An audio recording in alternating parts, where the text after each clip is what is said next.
24।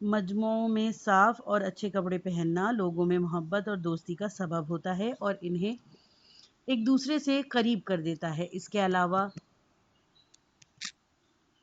یہ کام عزت نفس میں بھی اضافہ کرتا ہے اور ان رسوم کی جن میں شرکت کرتے ہیں اہمیت معلوم ہونے کا بھی ذریعہ ہوتا ہے۔ یہ دھیان رہے کہ اس اصول کا یہ مقصد نہیں ہے کہ ظاہر سب لوگوں سے اچھا لباس پہنے، بلکہ مقصد یہ ہے کہ ظاہر کے پاس جو کپڑے ہیں ان میں سے اچھے کپڑے پہنے، کیونکہ ہر شخص بہترین لباس مہیا کرنے کی طاقت نہیں رکھتا اور اس میں مفلسوں کو سخت مجبوری آ پڑے گی اور یہ بات مہربانی اور شفقت کے خلاف ہے۔ اس وجہ سے جسموں کی زیب و زینت کرتے وقت فقیروں محتاجوں کو نظر میں رکھنا چاہیے۔ نمبر 3، ایک ادب یہ ہے کہ جہاں تک ہو سکے ظاہر اپنے کپڑوں میں خوشبو لگائے اور اس کا فائدہ اور اثر بھی اچھا لباس پہننے کے فائدے اور اثر کی طرح ہے جیسے کہ بیان کیا گیا ہے۔ نمبر 4، جتنا ہو سکے فقیروں اور مفلسوں کی مدد کرے۔ ان مراسم میں محتاجوں پر صدقے اور خیرات کا اثر ظاہر کرے، کیونکہ اس کام سے بھی بے آسرا مجبور لوگوں کی مدد کر کے ظاہر میں امداد اور غریب نوازی کا جذبہ پرورش پاتا ہے۔ نمبر 5، زیارت کا ایک ادب یہ بھی ہے کہ زیارت گاہ کی طرف نہایت وقار اور آہستہ روی سے جائے اور اس طرح جائے کہ غیر شرعی مناظر دیکھنے میں سے آنکھیں بند کر لے۔ ظاہر ہے کہ اس قاعدے پر عمل حرم زیارت اور زیارت کرنے والے کی عزت اور تعظیم اور خدا کی طرف خالص توجہ کا سبب ہوتا ہے۔ اس کے علاوہ آنے جانے والوں کے لیے رکاوٹ پیدا نہیں ہوتی اور دوسروں کی بے ادبی بھی نہیں ہوتی۔ نمبر 6، زیارت کے آداب میں سے یہ بھی ہے کہ زیارت کے وقت جہاں تک ہو سکے اللہ اکبر کا یہ جملہ دہراتا رہے۔ بعض زیارتوں میں 100 بار دہرانے کو کہا گیا ہے۔ اس دستور کا نتیجہ یہ ہے کہ انسان کی روح خدا کی بڑائی کی طرف متوجہ ہوتی ہے اور یہ احساس ہوتا ہے کہ کوئی چیز اس سے بڑی نہیں۔ زیارت خدا کی عبادت، احترام اور تسبیح و تقدیس کے علاوہ کچھ نہیں اور اس کا مقصد صرف یہ ہے کہ خدا کی نشانیوں اور شعائر کو زندہ کر کے اپنے اس قانون کی پیروی کی جائے۔ نمبر 7، زیارت کے آداب میں سے یہ بھی ہے کہ پیغمبر خدا صلی اللہ علیہ وآلہ وسلم یا امام علیہ السلام کے مزار کی زیارت کرنے کے بعد زائر کم از کم 2 رکعت نماز پڑھے اور اس طرح خدا کی عبادت اور شکر ادا کرے کہ اس نے زیارت کی توفیق دی، اور اس نماز کا ثواب جس مزار کی زیارت کی ہے اس کے مالک کی روح کو ہدیہ کیا جاتا ہے۔ اس کے ساتھ زائر جو دعا اس نماز میں بھی کے بعد پڑھتا ہے وہ اسے دھیان دلاتی ہے کہ اس کی یہ نماز اور یہ عمل صرف ایک خدا کے لیے ہے، وہ غیر خدا کی عبادت نہیں کرتا، اور یہ زیارت صرف خدا کا قرب حاصل کرنے کے لیے کی گئی ہے، اور وہ اس دعا میں پڑھتا ہے۔ ترجمہ: اے خدا، میں نے صرف تیرے لیے نماز پڑھی اور رکوع اور سجدہ کیا، تو ایک ہے اور تیرا کوئی شریک نہیں، اسی لیے نماز، رکوع اور سجدہ تیرے سوا کسی اور کے لیے نہیں ہے، کیونکہ تو ہی خدا ہے، تیرے سوا کوئی خدا نہیں۔ اے خدا، محمد صلی اللہ علیہ وآلہ وسلم اور آل محمد علیہ السلام پر درود بھیج، میری زیارت قبول کر اور میری حاجت محمد و آل محمد صلی اللہ علیہ وآلہ وسلم کے صدقے میں پوری کر جو پاک اور طاہر ہیں۔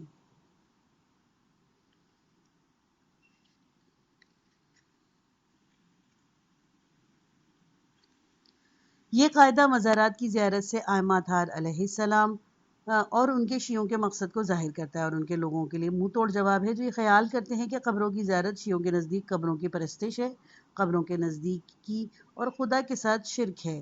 غالباً ایسے خیال پرستوں کا اعتراض اسی لیے ہے کہ ان دم بازیوں سے، یعنی لوگوں کو شیعہ کے ان کے مفید اور شاندار اجتماع سے الگ رکھیں، کیونکہ دراصل یہ اجتماعات اہل بیت علیہ السلام کے دشمنوں کی آنکھ میں کانٹے کی طرح کھٹکتے ہیں، ورنہ میں نہیں سمجھتا کہ انہیں زیارت کے اس دستور سے اہل بیت علیہ السلام اعلیٰ مقصد کا پتہ نہیں لگا ہوگا۔ یہ بزرگ انسان جو نہایت خلوص سے خدا کی عبادت کرتے ہیں اور دین کی خاطر اپنی جانیں تک فدا کر دیتے تھے، کیا وہ لوگوں کو خدا کی عبادت میں شرک کی دعوت دیتے ہیں؟ ہرگز نہیں۔ نمبر 8، زیارت کا ایک اور ادب یہ ہے کہ زائر اپنے پاس بیٹھنے والوں کے ساتھ اچھے برتاؤ کا مظاہرہ کرے، بات کم کرے اور جو بات کرے وہ مفید ہو، نیز بیشتر خدا کی یاد میں مشغول رہے۔ Reference number 1۔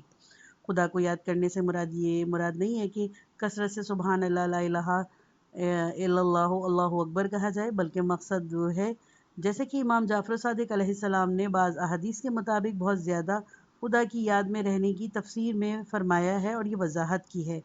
مقصد سبحان اللہ، لا الہ الا اللہ اور اللہ اکبر کہنا نہیں، اگرچہ یہ بھی خدا کی یاد کی مثالیں ہیں، بلکہ ذکر خدا کا مطلب یہ ہے کہ انسان اچھائی کی طرف راغب ہو اور برائی سے بچے۔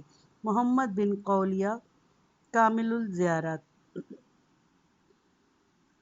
اس میں عاجزی ہو، بہت سی نمازیں پڑھے اور محمد صلی اللہ علیہ وآلہ وسلم اور آل محمد علیہ السلام پر زیادہ سے زیادہ درود بھیجے، آنکھوں سے اشارے نہ کرے، غریب بھائیوں اور دوستوں کی مدد کرے، خود ان سے درگزر کرے جن باتوں سے منع کیا گیا اور ان سے دشمنی کرنے سے دور رہے،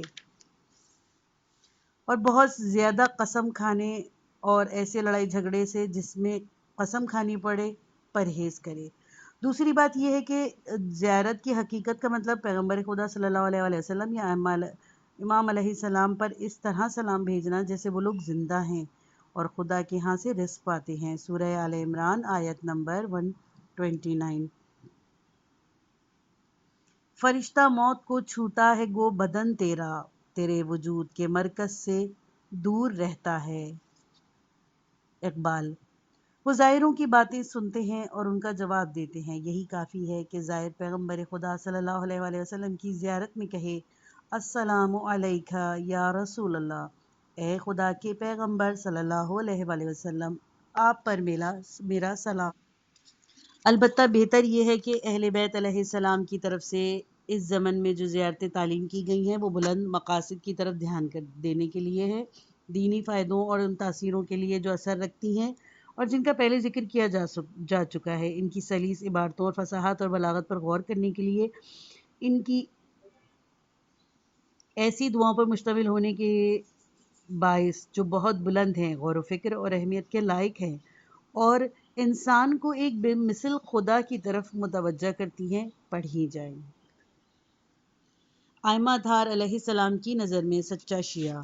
جب ائمہ اہل بیت علیہ السلام اسلامی حکومت کی باغ ڈور اپنے ہاتھوں میں لینے سے محروم کر دیے گئے تو انہوں نے اپنی پوری توجہ اور تدبیر صحیح معنوں میں مسلمانوں کے اخلاق کی درستگی، پرورش اور تربیت پر لگا دی، جیسے کہ خدا نے ان سے چاہا تھا۔ انہوں نے ایسے ہی تمام لوگوں کی تربیت کا انتظام کیا جو اہل بیت رسول علیہ السلام سے تعلق رکھتے ہیں اور ائمہ کے بھروسے کے تھے۔ انہوں نے انتہائی کوشش کی کہ ان لوگوں کو اسلام کے تمام احکام، قوانین، حقائق و معارف سکھائیں اور انہیں نفع و نقصان کی باتوں سے آگاہ کریں۔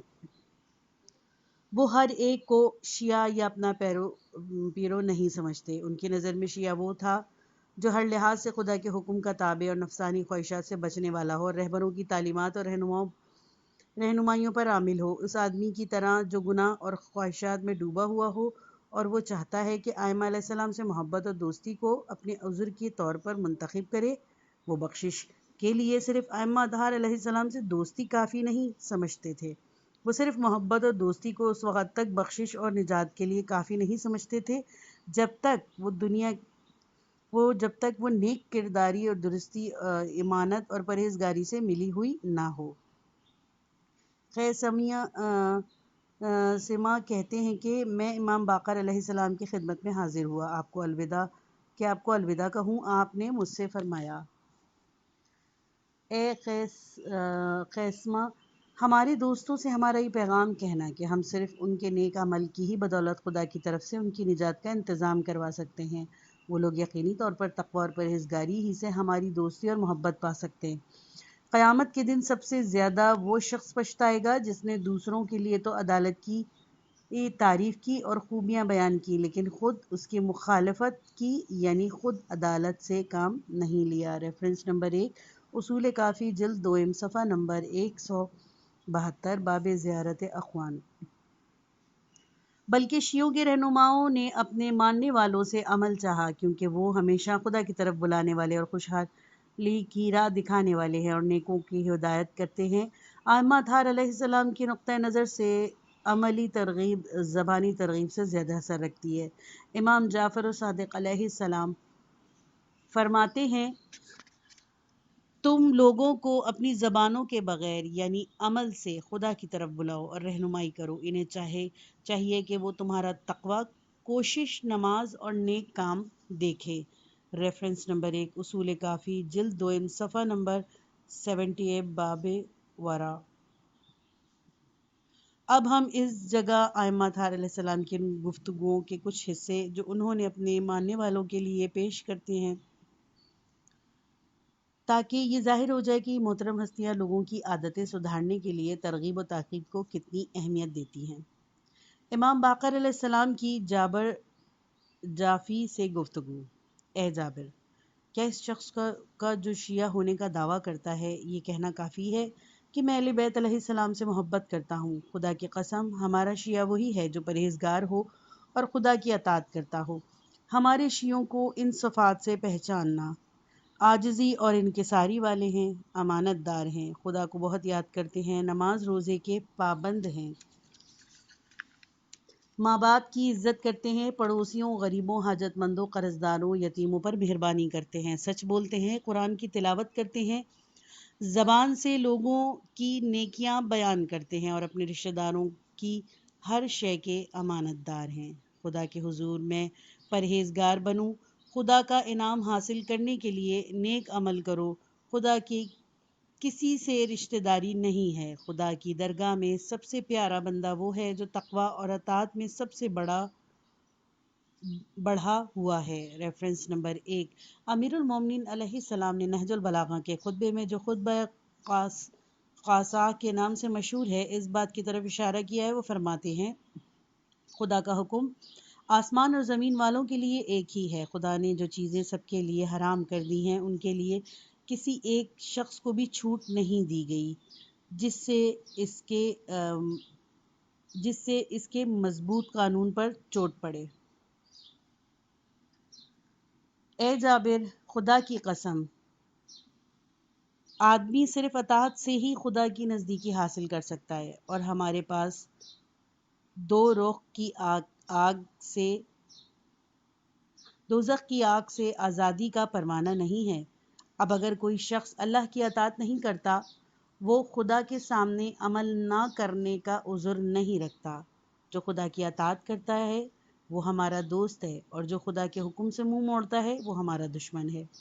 لوگ صرف نیک عمل اور پرہیزگاری ہی سے ہماری ولایت اور دوستی تک پہنچ سکتے ہیں۔ ریفرنس نمبر 1 اصول کافی جلد دوئم صفحہ نمبر 74 باب طاعت و تقوی۔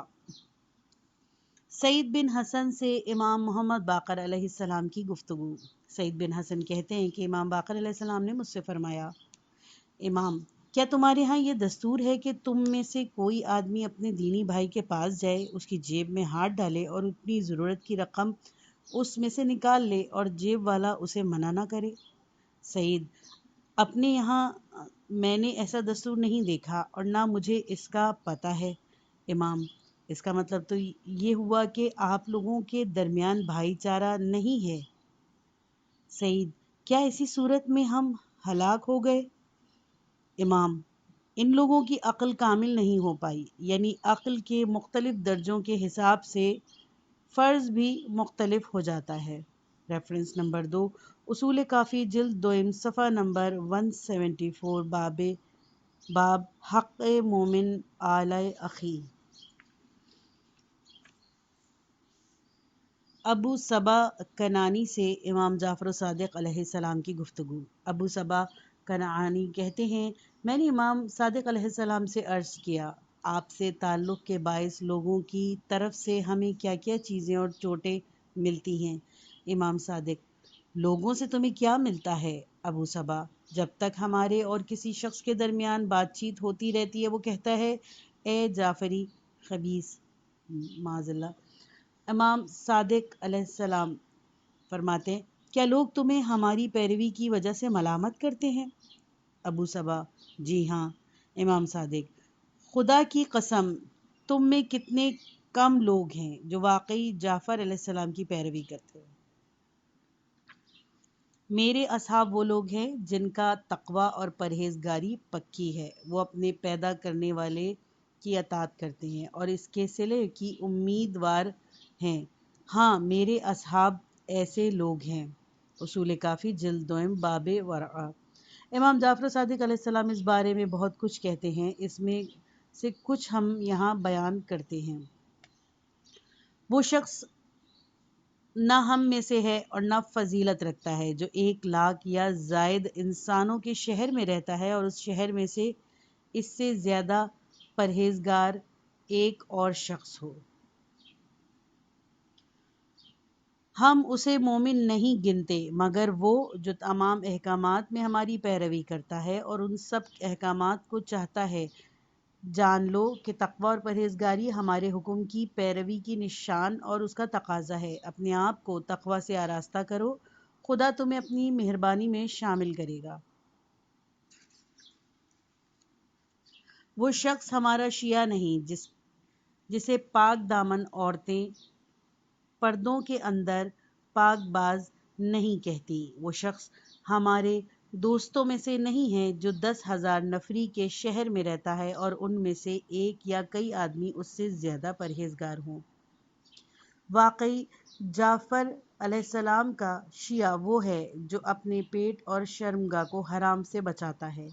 اس کا جہاد اور جاں بازی دین کی خاطر پکی ہے۔ وہ خدا کی خوشنودی کے لیے کام کرتا ہے اور اس سے صلے کی امید رکھتا ہے اور اس کی سزاؤں سے ڈرتا ہے۔ جب تم ایسے لوگوں کو دیکھو تو سمجھ لو کہ یہ لوگ واقعی جعفر علیہ السلام کے شیعہ ہیں۔ شیعہ کے نقطۂ نظر سے ظلم اور زیادتی، دوسروں کے حقوق مار لینا اور ان پر ظلم و ستم ڈھانا ان سب سے بڑا گناہوں میں سے ایک گناہ ہے جن سے ائمہ اطہار علیہ السلام نے قرآن کی پیروی میں جس نہایت شدت سے انسانوں کو ظلم و ستم سے روکا ہے، نہایت سختی سے منع کیا ہے۔ قرآن کہتا ہے، یہ نہ سمجھنا کہ خدا ظالموں کے افعال سے بے خبر ہے، اس نے ان کی سزا اس دن پر یعنی قیامت کے دن پر اٹھا رکھی ہیں جب آنکھیں حیران ہو جائیں گی۔ ریفرنس نمبر 1 سورہ ابراہیم آیت نمبر 46۔ امام علی علیہ السلام نے بہت سی باتوں کے ساتھ ساتھ ظلم و ستم کی برائی میں نہایت سخت لہجے میں کچھ باتیں کہیں، ان میں سے ایک یہ پیاری اور سچی بات بھی ہے۔ ترجمہ: باخدا اگر 7 اقلیم بھی اس سب مال و متاع کے ساتھ ساتھ جو آسمان کے نیچے ہے مجھے اس شرط پر دے دی جائے کہ میں چیونٹی کے منہ سے جو کا ایک چھلکا چھین لوں اور خدا کا اتنا سا گناہ کروں تو بھی میں ہرگز ایسا نہیں کروں گا۔ ریفرنس نمبر 2 صبحی صالح نہج البلاغہ خطبہ نمبر 664۔ یہ مقدار ظلم سے بچنے کی سب سے آخری حد ہے جسے انسان ستم سے دور رہنے اور اسے برا سمجھنے کے لیے سوچ سکتا ہے، یہاں تک کہ امام علی علیہ السلام چونٹی پر جو کا چھلکا چھیننے کے برابر بھی ظلم نہیں کرتے، چاہے 7 اقلیم کی حکومت ان کو دے دی جائے۔ اس صورت میں ان کا کردار کیسا ہے؟ جنہوں نے حد سے زیادہ مسلمانوں کا خون بہایا، ان کا مال لوٹا اور لوگوں کی آبرو ریزی کرتے رہے۔ جو ایسا ہے وہ اپنی زندگی کی مطابقت امام علی علیہ السلام کی زندگی سے کیسے کر سکتا ہے اور ان کے تربیت یافتہ شاگردوں کے مقام تک کیسے پہنچ سکتا ہے؟ یہ ہے خدا کی اعلیٰ تربیت جو وہ اپنے دین کے خاطر انسان سے چاہتا ہے۔ ہاں، ظلم ان سب سے بڑے گناہوں میں سے ہے جنہیں خدا نے حرام قرار دیا۔ اسی لیے اہل بیت علیہ السلام کی دعاؤں اور روایتوں میں ظلم و ستم کی سب سے زیادہ برائی کی گئی ہے اور برائی کے ساتھ اس کا ذکر کیا گیا ہے۔ ائمہ اطہار علیہ السلام کا یہ رویہ اور طریقہ کار رہا ہے کہ وہ ان لوگوں پر ظلم کرنے سے بھی دور رہتے جو ان پر ظلم ڈھاتے، ان کی توہین کرتے۔ ایک شامی مرد کے ساتھ حضرت امام حسن علیہ السلام کی بردباری کا مشہور قصہ اس بات کا گواہ ہے۔ اس شخص نے بہت گستاخیاں کی، یہاں تک کہ آپ کو گالیاں دیں، لیکن آپ نے ان بدتمیزیوں کے جواب میں نہایت برداشت، خاص مہربانی کا برتاؤ کیا کہ جس سے آخر میں وہ اپنے برے رویے پر شرمندہ ہو گیا۔